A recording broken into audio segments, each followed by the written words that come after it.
मतो degree college रो वार्षिक उत्सव तथा नूतन श्रेणीगृहर शिलान्यास अवसर में ए सुंदर कार्यक्रम भव्यतार सहित छात्र छात्री मानकर जो कार्यक्रम अनुष्ठित होती उपस्थित रहीकि मु निजको आत्मसंतोष अनुभव करुच्ची।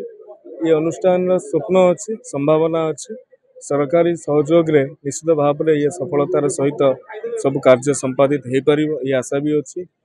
एवं ए पुण्य अवसर में आज राज्य सरकार ओडिया पक्ष पालन करुछंती।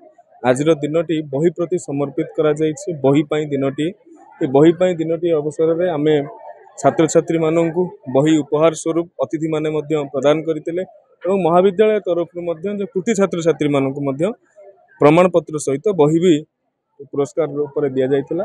तेणु ये एक भव्य कार्यक्रम अवसर में छात्र छात्री मानकर उत्तरोत्तर उन्नति कामना करुछि। दुईटा उत्सव थिला, गोटे हूँ वार्षिक उत्सव आ गोटे जो आम 3 कोटी टका आम गोटे प्रोजेक्ट देते तार फास्ट फेज रे आमको माननीय शिक्षा मंत्री आमको 1 कोटी टका और तार जो श्रेणीगृह निर्माण हम से भित्ति प्रस्तर स्थापन तक स्वहस्तर आज से उद्देश्य आज दुईट उत्सव थिला जहाँ समस्त सहयोग आज खूब सुंदर भाव में उत्सव की समापन कर।